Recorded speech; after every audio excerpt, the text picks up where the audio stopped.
नमस्कार। मंच पर आसीन माननीय मुख्य अतिथि मेघवाल जी, पत्रिका समूह के प्रधान संपादक गुलाब कोठारी जी, सुरेश कुमार जैन साहब,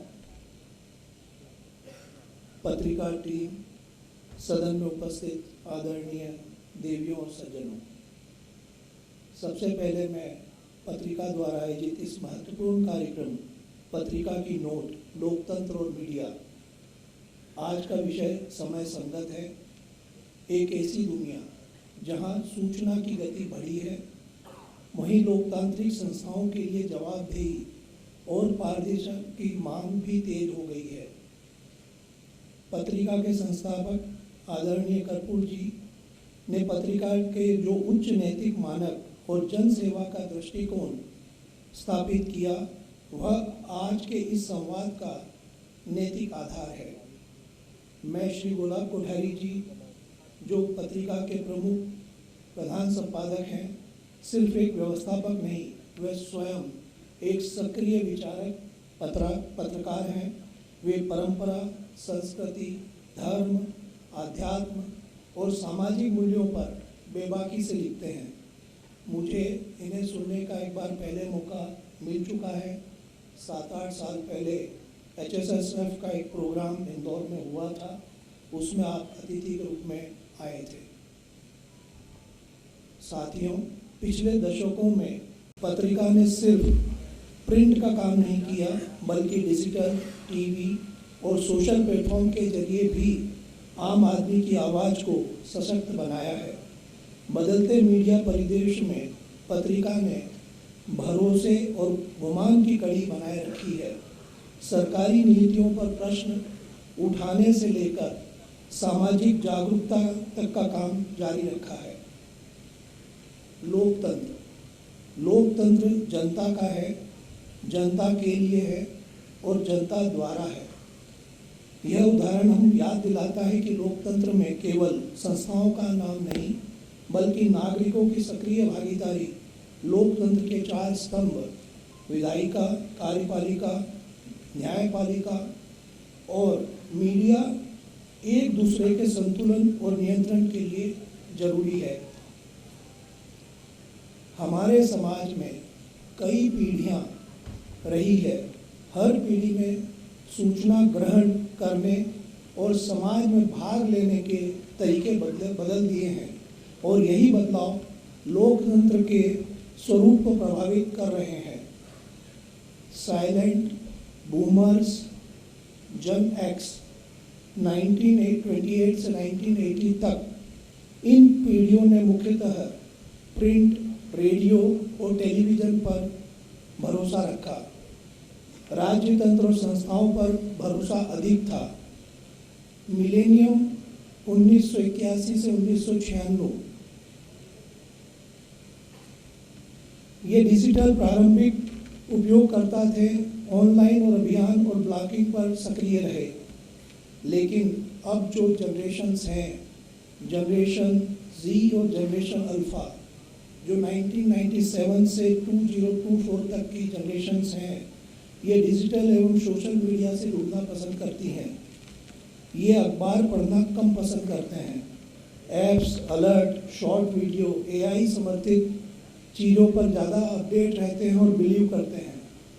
पहले समाचार लोकल और देशव्यापी होते थे, और उनके इफेक्ट भी लोकल और देशव्यापी होते थे। लेकिन अब सोशल मीडिया के माध्यम से ये कुछ ही पल और क्षण में पूरी दुनिया में पहुंच जाते हैं और बहुत ही स्पेसिफिक पर्पस से स्पेसिफिक लोगों तक पहुंचते हैं, और उसका इम्पैक्ट तुरंत हमको देखने में मिलता है और समझ में आता है।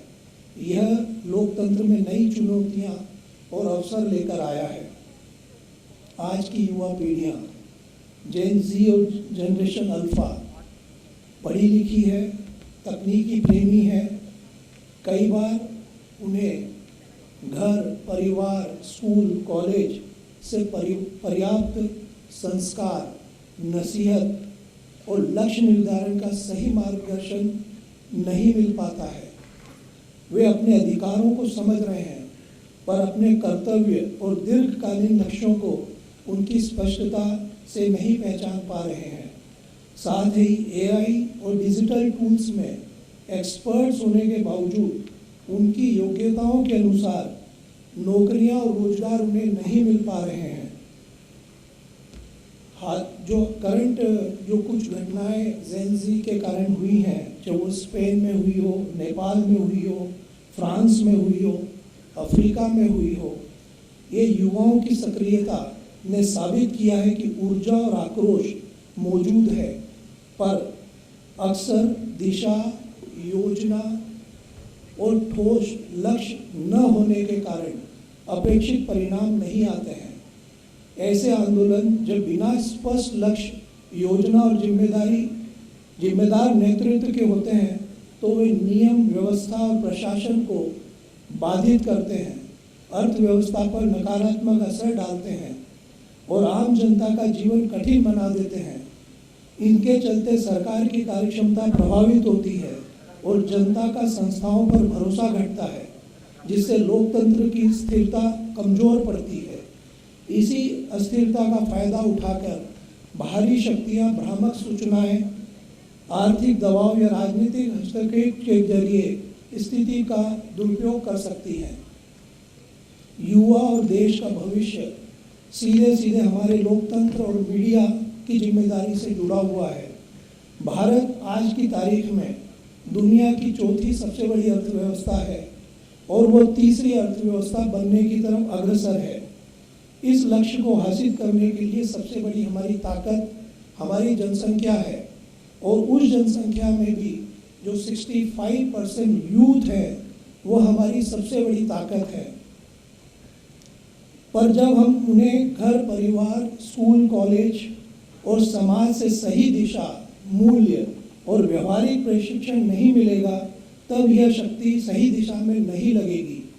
इसे लोकतंत्र के सभी अंग, विधायिका, कार्यपालिका, न्यायपालिका और विशेष रूप से मीडिया यदि मिलकर नीतियां और मार्गदर्शन सिद्धांत बनाएं, जिससे युवा को स्पष्ट लक्ष्य, व्यवहारिक कौशल और नैतिक शिक्षा मिले, सरकारों को भी इनकी सुनना होगी, रोजगार एवं उद्यम के अवसर पैदा करने होंगे और युवा की आवाज़ को नीतिगत रूप से शामिल करना होगा ताकि वे देश के लिए बोझ न बने, देश के लिए संपत्ति बने।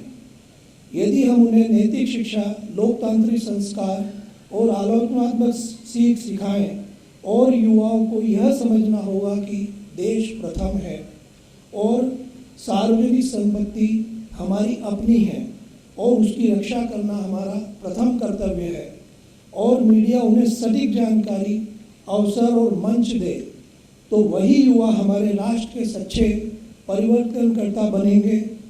मीडिया, सरकार और शैक्षणिक संस्थाएं एवं परिवारों का यह कर्तव्य है कि वो युवाओं को केवल शोर नहीं, स्पष्ट दिशा दें। आज का युग चुनौतीपूर्ण है पर अवसरों से भरा भी है। लोकतंत्र की रक्षा, उनके संवर्धन में मीडिया की भूमिका अनिवार्य है। वह संचारी शक्ति है जो जनता और संस्थाओं के मध्य भरोसा बनाए रखती है। आइए हम सब मिलकर एक ऐसे मीडिया परिवेश का निर्माण करें जहां सत्य, पारदर्शिता और जिम्मेदारी सर्वोपरि हो। हमारी आने वाली पीढ़ियां, युवाएं ज्ञान संपन्न और संस्कारी होकर हम सब मिलकर उस लोकतंत्र को मजबूत बनाएं। भारत जो कभी सोने की चिड़िया थी, आज फिर उसी मार्ग पर अग्रसर है और हम उसे मिलकर पुनः सोने की चिड़िया बनाना चाहते हैं। जब नागरिक सजग हो और लोकतंत्र सशक्त हो तो राष्ट्र समृद्धि के शिखर को छूता है। मैं पत्रिका का हृदय से आभार व्यक्त करता हूं, जिन्होंने मुझे आज अपने विचार यहाँ रखने का मौका दिया। धन्यवाद, नमस्कार, जय हिंद।